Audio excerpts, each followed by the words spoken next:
भाभी को बस मायके जाने का बहाना चाहिए। मम्मी जी आज चीकू का जन्मदिन है। भैया ने बुलाया है, आप सबको भी नेता दिया है। कुमुद सास कोयल जी से बोली। क्या माँ आपने भाभी को क्यों जाने दिया?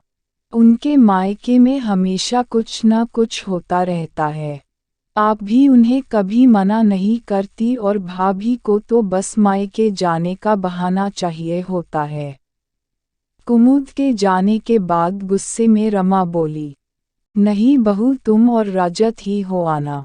मैं और रमा घर पर ही रहेंगे। जी मम्मी जी, मैं सब्जी बना जाती हूँ और आटा लगा देती हूँ। आप दोनों को जब भूख हो रमा रोटियां सेक देगी। तो क्या हुआ बेटा, जाने दे उसे। उसके जाने से तुझे परेशानी क्यों हो रही है? कौन सा काम करती है तू? वो सारे काम करके जाती हैं। बस रोटी ही तो बनानी है। वो चली जाती है, सारा काम मुझे करना पड़ता है। फिर भी भाभी का हर दूसरे तीसरे महीने मायके जाना क्या सही है? ऐसे तो वो हमें कभी अपना ही नहीं पाएगी। कुमुद की शादी को साल भर ही हुआ था। उसके मायके में मम्मी पापा, 3 बड़े भाई भाभी और उनके 6 बच्चे थे। क्योंकि परिवार बड़ा था इसलिए हर दूसरे तीसरे महीने उसके मायके में कोई न कोई फंक्शन होता रहता था, कभी किसी का जन्मदिन तो कभी शादी की सालगिरह। कुमुद का मायका ससुराल से 10-12 किलोमीटर ही दूर था, इसलिए कुमुद भी बुलावे पर अक्सर चली जाती। कोयल जी को भी कुमुद के मायके जाने से कोई परेशानी नहीं थी, वो तो कुमुद को खुशी खुशी भेज देती। बस रमा ही थी जो कुमुद के मायके जाने से चिढ़ जाती थी।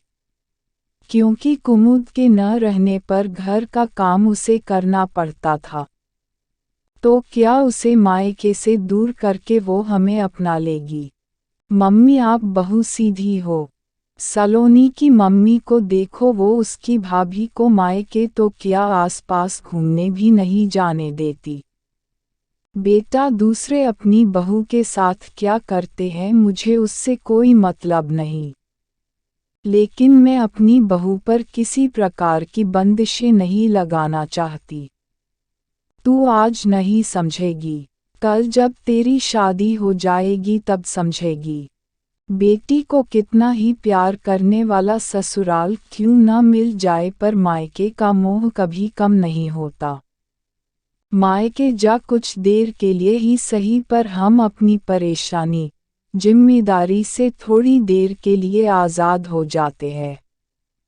तेरी दादी मुझे मायके नहीं भेजती थी, कहती थी मुझसे अब घर का काम नहीं होता। बस कभी शादी ब्याह में ही जा पाती थी। माँ बाबा की बीमारी पर खैर खबर लेने या अपने भाई भतीजों के जन्मदिन सालगिरह पर कभी गई ही नहीं। मैं नहीं चाहती मायके से दूर रहने की, जो बेचैनी मैंने महसूस की है मेरी बहू भी करें। कहते हुए कोयल जी की आंखें नम हो गई। बेटा बीते कल से सबक लेकर हम अपना आज और आने वाला कल संवार सकते हैं। तुझे भी पराये घर जाना है, तब शायद तू मायके का मोह समझ पाए। आज हम हैं कल नहीं रहेंगे, तब तेरी भाभी ही हमारी जगह लेगी। भाभी के साथ प्यार से रहेगी तो कभी मायके के लिए नहीं तरसेगी। सॉरी मम्मी, अब कभी भाभी के मायके जाने पर नाराज नहीं होगी। मम्मी मैं अभी आई। भाभी आप तैयार हो जाइए, खाना मैं बन लूंगी। रसोई की ओर जाती हुई रमा बोली। कोयल जी खुश थी कि उनकी बेटी को समय रहते उनकी बात समझ में आ गई।